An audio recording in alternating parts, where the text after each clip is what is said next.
boa tarde, seja muito bem-vindo. Nós estamos ao vivo para te manter bem informado nesta quinta-feira. Vamos juntos.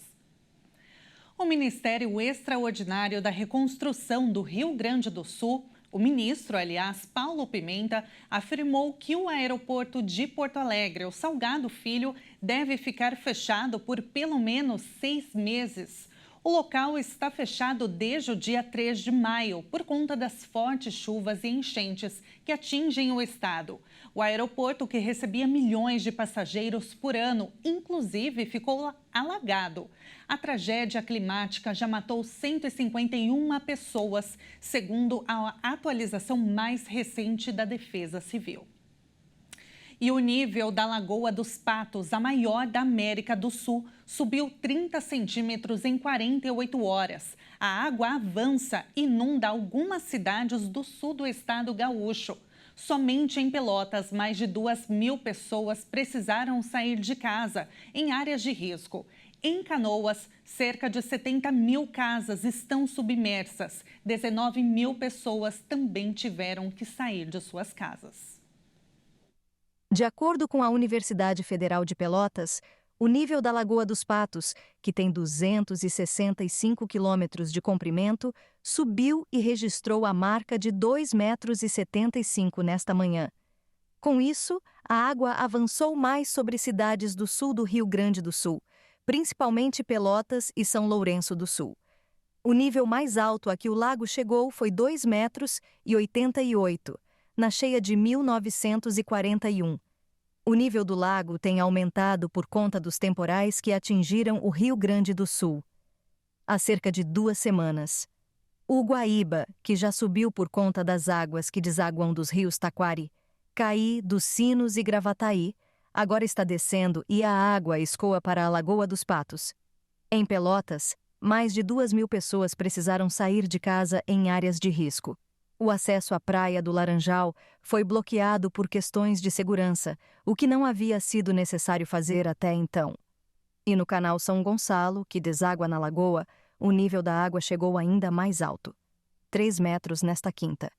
De acordo com a prefeitura, a região do porto só não foi inundada porque há diques que contêm o avanço.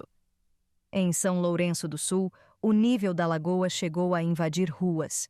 Em algumas delas, a água atinge a cintura das pessoas. Em outras, chega até as janelas de casas.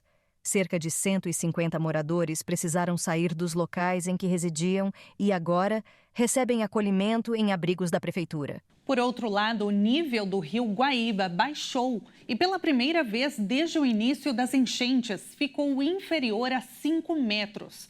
E com essa melhora, alguns moradores começaram a voltar para as casas. Depois da passagem de uma frente fria, que enfraqueceu um pouco o bloqueio atmosférico que atua sobre o Brasil desde abril, a chuva deve retornar ao Rio Grande do Sul nesta quinta-feira. A atuação da massa de ar polar permitiu que a chuva desse uma trégua e que tivesse o predomínio de sol na região nos últimos dias. Mas com o deslocamento da frente fria para o oceano, o estado volta a ter condições de tempo mais instáveis.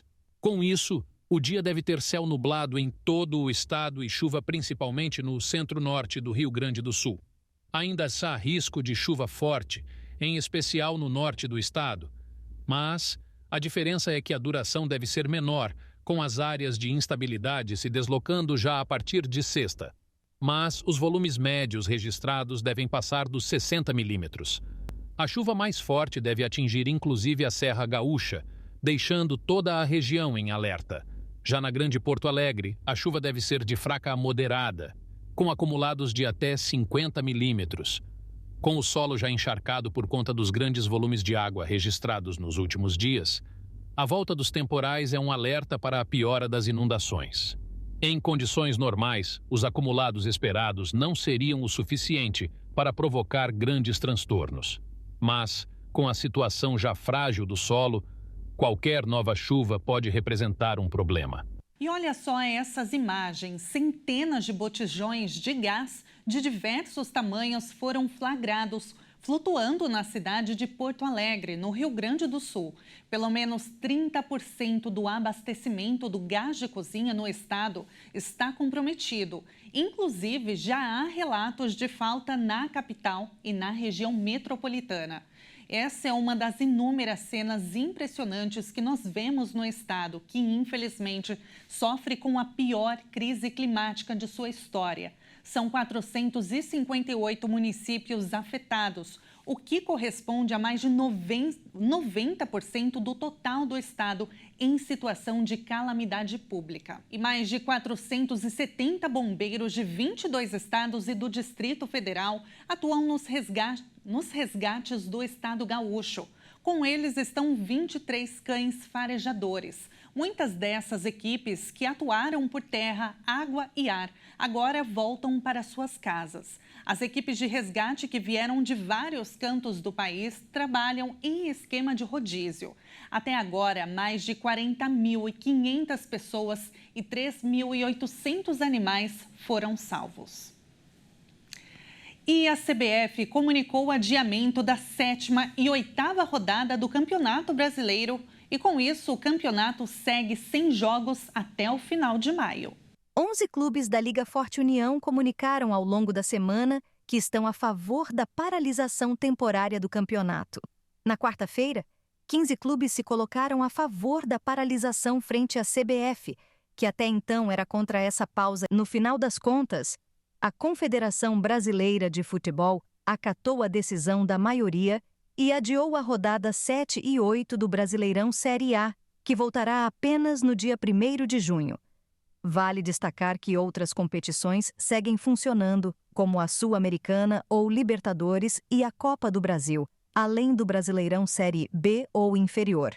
Clubes como Palmeiras, Flamengo e São Paulo se mantêm contra a pausa no campeonato. E agora, destaque internacional: mais tropas israelenses vão entrar em Rafah. O anúncio foi feito pelo ministro da Defesa nesta quinta-feira e contraria os apelos de vários países e organizações que condenam a ofensiva no território densamente povoado da faixa de Gaza. Os túneis já foram destruídos pelas nossas forças e mais túneis serão destruídos em breve. Esta atividade vai se intensificar. No início de maio, as forças israelenses assumiram o controle do lado de Gaza da passagem fronteiriça de Rafah com o Egito, apesar da preocupação internacional com 1.400.000 civis retidos ali. Essas imagens mostram o deslocamento no local após as ordens de evacuação emitidas por Israel.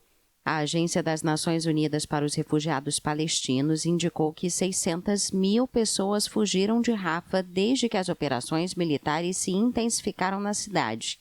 O primeiro-ministro israelense anunciou a intenção de lançar uma operação terrestre em grande escala em Rafah para, segundo ele, desmantelar os batalhões restantes do Hamas, e afirmou que a ofensiva militar israelense atingiu duramente o grupo islamista palestino. O artista francês Seip, que inclusive já realizou um trabalho no Brasil com uma crítica à tragédia de Brumadinho, é conhecido pelos seus murais em todo o mundo.